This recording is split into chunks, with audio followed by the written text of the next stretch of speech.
Bryan Stevenson is a public interest lawyer and founder of the Equal Justice Initiative. Mr. Stevenson, thanks for being with us. Delighted to be with you. The events in Charlottesville and the president's response have opened some very deep and ugly divisions in this country. What do you think needs to happen now to heal this? Well, we have a tragic history of racial inequality in America that we haven't done a very good job of confronting or acknowledging. And it continues to haunt us. It compromises our ability to get to the kind of society we seek. So I think we have to own up to that and begin dealing with this legacy in a more direct way. I mean, white supremacy has done horrific, destructive things. We had centuries of enslavement where black people were kidnapped and abused and brutalized and raped and subjected to involuntary servitude. But despite all of that, the true evil of that era for me wasn't the forced labor. It was this ideology of white supremacy. We said that black people aren't as good as white people. And even though we passed the 13th Amendment in 1865, we didn't deal with that ideology, and so it endured. And then we had decades of terrorism, lynchings, where thousands of people would gather and watch black people be brutalized, tortured, lynched, hanged. And it changed this country in some very sad ways. We had millions of people flee as refugees and exiles from this terror in the South to communities like Chicago, Cleveland, and Detroit.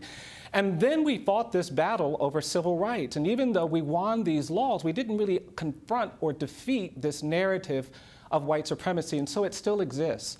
And now it doesn't take very much to expose the failing of our country to confront this history. And I see it everywhere. I live in a state, Alabama, where Confederate Memorial Day is still a state holiday. Jefferson Davis's birthday is a state holiday. We don't have Martin Luther King Day in Alabama. We have Martin Luther King/Robert E. Lee Day. And when you are being indifferent to that legacy and what it can do to you, it doesn't take very much to expose these tensions, these conflicts. And so what we've seen in Charlottesville is a manifestation of our failure to confront this history, our failure to have truth and reconciliation. And so I think we've got to make that process move forward. We've got to talk more honestly about what slavery and lynching and segregation, the internment of Japanese Americans during World War II, the victimization of communities of color means, and then we've got to commit to overcoming it. People want truth and reconciliation, and they don't realize that truth and reconciliation is sequential. You got to tell the truth before you can have the kind of reconciliation that eliminates the problems, that confronts and deals with the problems that we saw in Charlottesville this weekend. Is there still a role for the president in this reconciliation, in this conversation, if you will, after his remarks yesterday? Well, I think every elected leader has a critical role to play, and it's never too late to learn this history, to begin to talk about this history in a more honest and truthful way. The one thing you cannot do is to suggest that there is some moral equivalent to the legacy and violence of white supremacy, of the attitude that allowed us to enslave people because we thought black people aren't as human as white people, the terrorism of that era.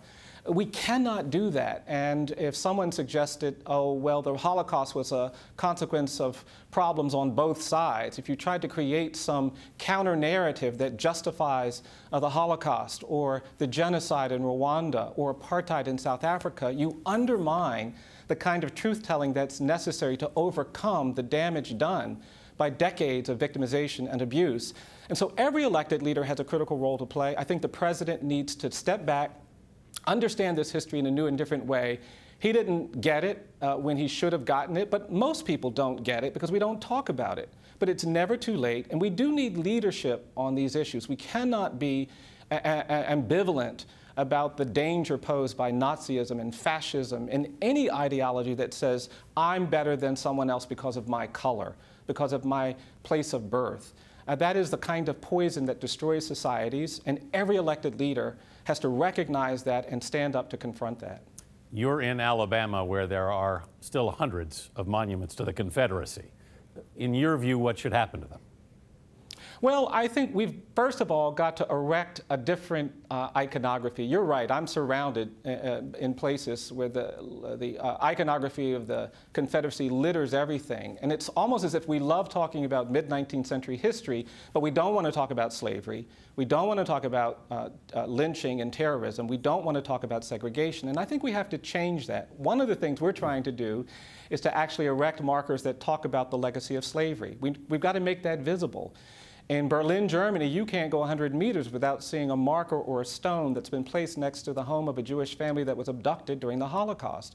The Germans want you to go to the Holocaust Memorial. They're trying to recover from the damage done by the Holocaust. We're not doing that, and we've got to do that. And I think if we do that, it'll create some tension with our comfort level with honoring people who did dishonorable things, celebrating people who were the architects and defenders of slavery.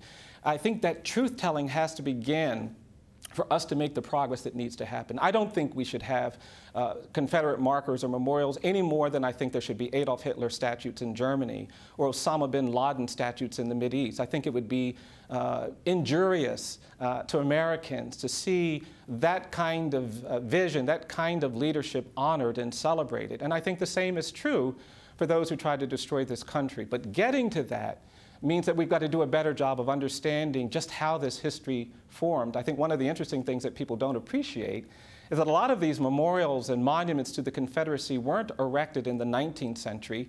Many of them were erected in the 1950s when people started talking about civil rights. They were gestures to reject and push back against integration and racial progress. And we've got to understand the meaning of that when we talk about these monuments and what they represent. Bryan Stevenson, thank you very much for being with us. My pleasure. Thank you.